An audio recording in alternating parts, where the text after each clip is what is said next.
ये है आज की अयोध्या। तो चलिए इसे गहराई से जानने की शुरुआत करते हैं। बस अड्डा।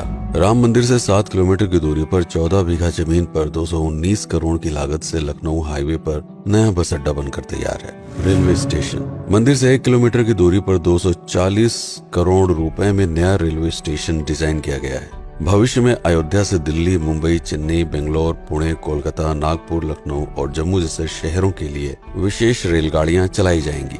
हवाई अड्डा। 1450 करोड़ रुपए में लगभग 1300 बीघे में फैला हुआ प्रयागराज हाईवे पर नाके के पास बनाया गया है नया एयरपोर्ट। यहाँ से राम मंदिर की दूरी से 12 किलोमीटर है। भविष्य में कई बड़े महानगरों के लिए सीधे उड़ानें उपलब्ध होंगी। घाघरा जलमार्ग। अगर आपके पास अपनी खुद की मोटर बोट है तो छपरा से घाघरा यानी सरयू नदी की सैर करते हुए लगभग 300 किलोमीटर नदी में चलकर भी अयोध्या पहुंच सकते हैं। भविष्य में इस रूट के लिए भी मोटर बोट चलाए जाने का प्रस्ताव है। राम मंदिर।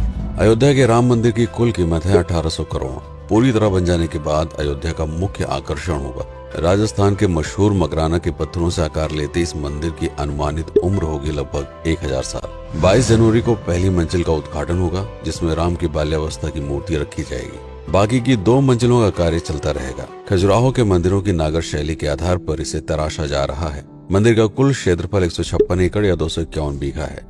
हनुमानगढ़ी। राम मंदिर से लगभग 800 मीटर की दूरी पर स्थित है हनुमानगढ़ी। मंदिर के आवासीय परिसर को मिलाकर यह लगभग 52 बीघे में फैला हुआ है। मंदिर की 76 सीढ़ियां चढ़कर हनुमान जी के दर्शन के बाद ही राम मंदिर में जाने का विधान है। यह मंदिर अयोध्या शहर के ठीक बीच में एक ऊंचे टीले पर बना है। शहर की तरफ आने वाले आक्रमणकारियों के आने की सूचना यहीं से प्राप्त करके अयोध्या के राजा तक भेजी जाती थी। इतिहासकारों के अनुसार जितनी बार भी अयोध्या पर आक्रमण हुआ, उतनी बार इस मंदिर को भी विध्वंस झेलना पड़ा। हालांकि सन्यासियों ने हर बार इस मंदिर को फिर से खड़ा किया। आज यह मंदिर रामानंद संप्रदाय और निर्वाणी अखाड़े के अधीन है। राम की पेड़ी। अयोध्या को सरयू नदी की भयंकर बाढ़ से बचाने के लिए इस बांध का निर्माण किया गया था, जिस पर श्रद्धालुओं के स्नान के लिए कई घाट बना दिए गए थे। इतिहासकारों के अनुसार जितनी बार भी बांध टूटता था, सरयू का पानी अयोध्या की गलियों में घुस आया करता था। इसी बाढ़ से बचने के लिए पूरे अयोध्या में जगह जगह पर ऊंचे टीले बनाए गए थे, जैसे राम टीला, हनुमान टीला, लक्ष्मण टीला। आज ये बांध अयोध्या का मुख्य पर्यटन स्थल बन चुका है। हर दीपावली पर यहाँ लाखों दिए जलाकर रामायण की उस घटना को उत्सव के रूप में मनाया जाता है जब श्री राम अयोध्या वापस लौटे थे।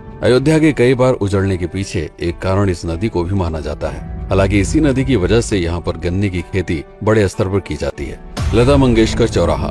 नया घाट और बस स्टैंड के पास ही अयोध्या का मुख्य चौराहा 6.7 करोड़ रुपए में बनकर तैयार हुआ है। पद्मश्री से सम्मानित राम सुथार जी ने 2 माह के कठिन परिश्रम के बाद इस 40 फीट लंबी वीणा को आकार दिया। 14 टन की इस वीणा को लता जी के स्मृति चिन्ह के रूप में यहाँ पर लगाया गया है। इसीलिए इसका नाम नया घाट चौराहे से बदलकर लता मंगेशकर चौराहा कर दिया गया है। धर्मपथ। नया घाट से कुछ पहले सड़क के दोनों तरफ 30 फीट ऊंचे 40 सूर्य स्तंभ लगाए गए हैं, जिसे धर्मपथ का नाम दिया गया है, जो श्री राम के राजकुल सूर्यवंश का प्रतीक है।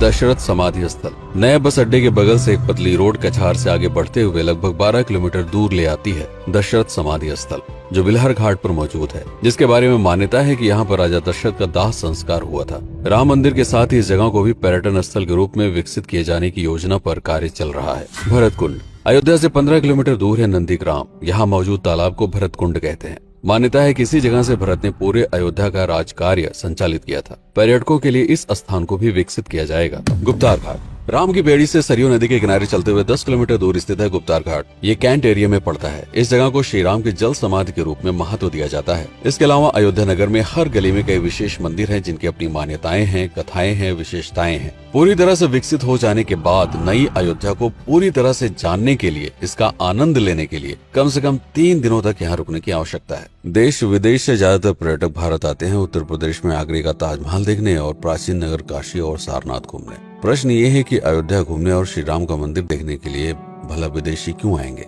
और इसका कारण है भारत में लिखी गई राम कथा की सबसे पहली और प्राचीन पुस्तक रामायण। भारत में रामायण के अलावा कंबोडिया में रीमकेर, थाईलैंड में रामकियन, जो कि वहाँ की राष्ट्रीय पुस्तक है, इंडोनेशिया में ककनिक, नेपाल में भानुभक्त रामायण जैसी पुस्तकों में वाल्मीकि की रामकथा से प्रेरणा लेकर इसे अपने अपने देश की संस्कृत के हिसाब से फिर से लिखा गया है।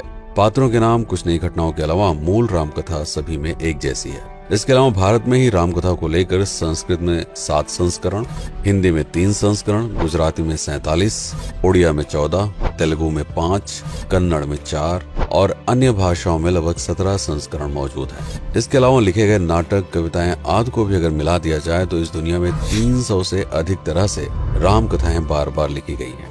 इन सभी राम कथाओं पर कई विशेषज्ञों ने समय समय पर अध्ययन किया और अपने विचार दिए। Father Camille Bulcke, Hermann Jacobi, Wendy Doniger, Edward अल खरर, Alf Hiltebeitel, Paula Richman, Aubrey Menon, Ramesh Menon, Radha Vishwanath, Shantanu Gupta, Meenakshi Jain, Lala Sitaram, Swami Gyanananda Saraswati जैसे कई लोगों ने समय समय पर रामकथा को लेकर गहन शोध किया और इसमें छिपे हुए मूल कथा के साथ ही इसके इतिहास को समझने का प्रयास भी किया।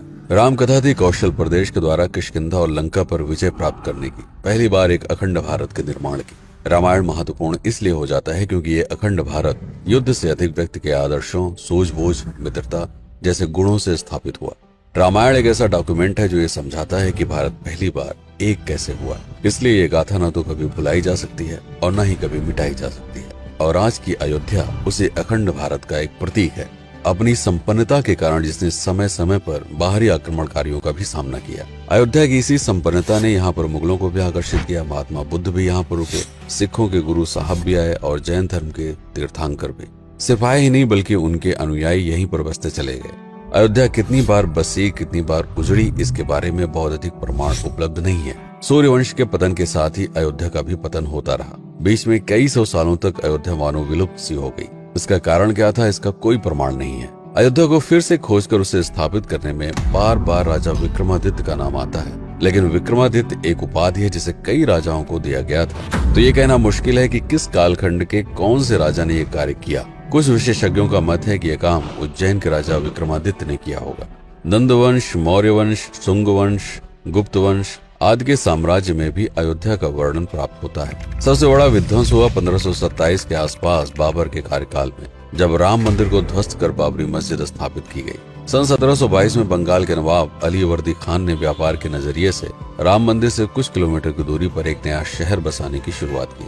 1730 में अवध के पहले नवाब सादत अली खान ने इसका नामकरण किया फैजाबाद। इन्हीं के उत्तराधिकारी सुजाउद्दौला ने इसे अवध की राजधानी बनाई। 1775 में अवध के चौथे नवाब असफुद्दौला ने फैजाबाद की जगह लखनऊ को अवध की राजधानी घोषित की। रावण अहंकार का प्रतीक और श्री राम विनम्रता के सूचक। सत्ता में आने के बाद हर व्यक्ति को यह बात हमेशा ध्यान में रखनी चाहिए, सिर्फ रंग रोगन और पत्थर लगवाने से राम राज्य नहीं आएगा, बल्कि जिस दिन स्कूल, अस्पताल और सरकारी संस्थानों से भ्रष्टाचार खत्म होगा, लोगों का मुफ्त इलाज और अपनी भाषा में उच्च शिक्षा उपलब्ध होगी, उस दिन भारत उस पायदान पर खड़ा होगा जहां कभी हम हुआ करते थे। रामायण अहंकार पर विनम्रता की विजय है। अयोध्या को अगर पर्यटन स्थल का केंद्र बनाना है तो इस आधार पर बसाना होगा, राम राज्य लाना होगा, राजनीति नहीं। यदि इस वीडियो में कोई त्रुटि हुई हो तो उसके लिए क्षमा करें। वीडियो पर समय बिताने के लिए आपका बहुत बहुत धन्यवाद। मैं हूं पीके सिंह और आप देख रहे हैं प्रतापगढ़ हब। जय श्री राम, जय अवध, जय भारत।